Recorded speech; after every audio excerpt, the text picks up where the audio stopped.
नमस्कार। आज बात करते हैं इतिहास की एक ऐसी रिले रेस की जो छोटी मोटी नहीं बल्कि पूरे 320 साल चली। सोचिए, साल 1206 से लेकर 1526 तक। ये कहानी है दिल्ली सल्तनत की।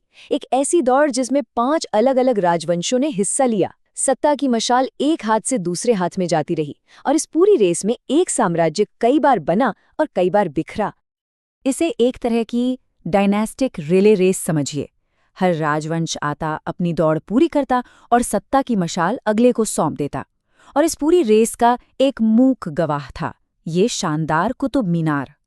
ये सिर्फ एक इमारत नहीं है, बल्कि समय का वो पहरेदार है जिसने इस पूरी कहानी को अपनी आंखों के सामने घटते हुए देखा। तो चलिए कहानी की एकदम शुरुआत से शुरू करते हैं।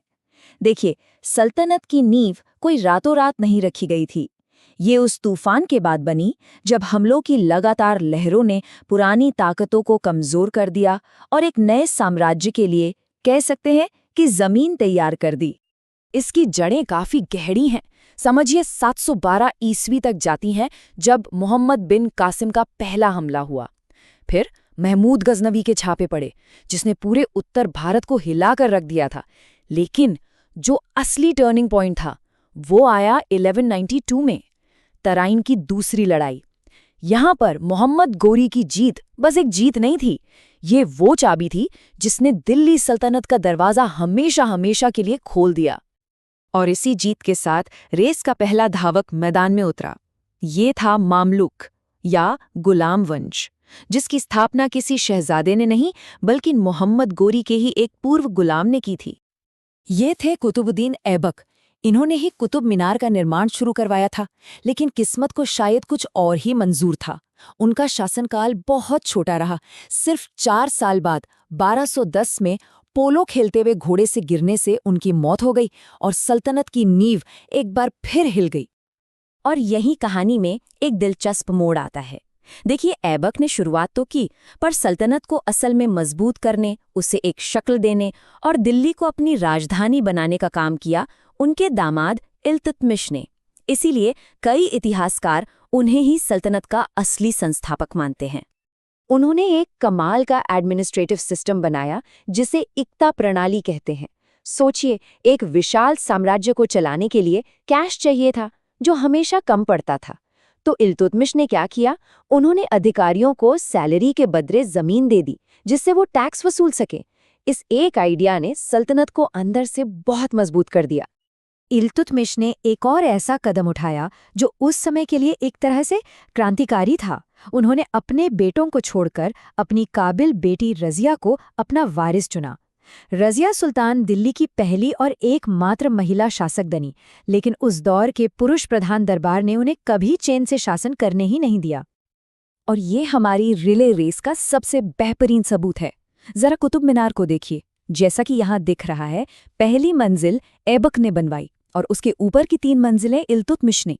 सल्तनत की ही तरह ये इमारत भी परत दर परत एक सुल्तान के काम पर दूसरे ने खड़ी की। चलिए अब अगले धावा की ओर बढ़ते हैं। गुलाम वंश के बाद सत्ता की मशाल थामी खिलजी वंश ने।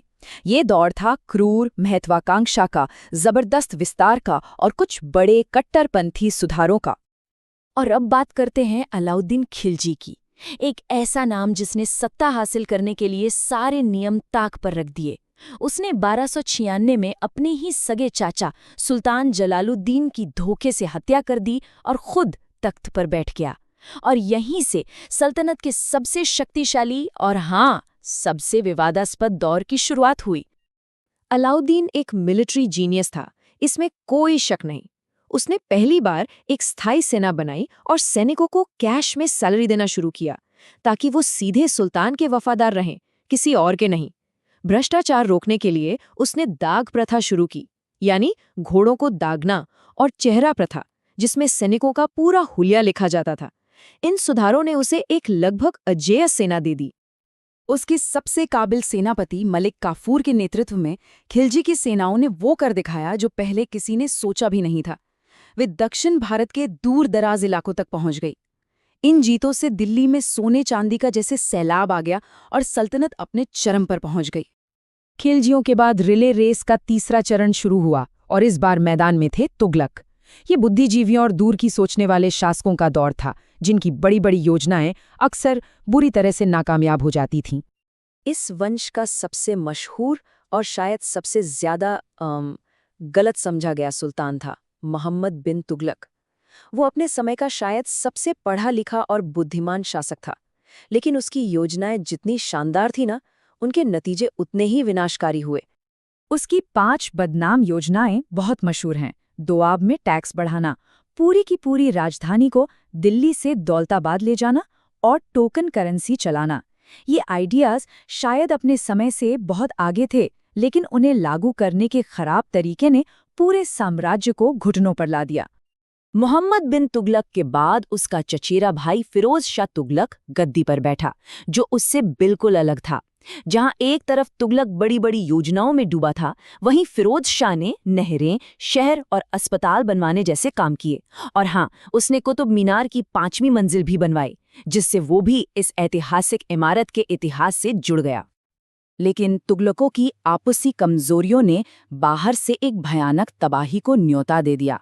1398 में तैमूर लंग ने दिल्ली पर ऐसा हमला किया जिसने शहर को पूरी तरह से तहस-नहस कर दिया।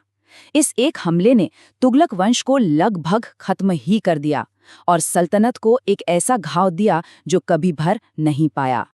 चलिए, अब रेस के आखिरी और सबसे धीमे दौर की ओर बढ़ते हैं। तैमूर के हमले के बाद सल्तनत बिखरने लगी थी और जो कमजोर राजवंश आए वो उसके पुराने गौरव को वापस नहीं ला सके। इसके बाद आए सैयद और फिर लोदी वंश। लेकिन सच तो ये है कि ये उस विशाल सल्तनत की एक फीकी परछाई भर थे, जो अब सिमटकर दिल्ली और उसके आसपास के एक छोटे से इलाके तक रह गई थी। पुराना गौरव अब बस कहानियों में बाकी था। और फिर आया वो आखिरी मुकाबला।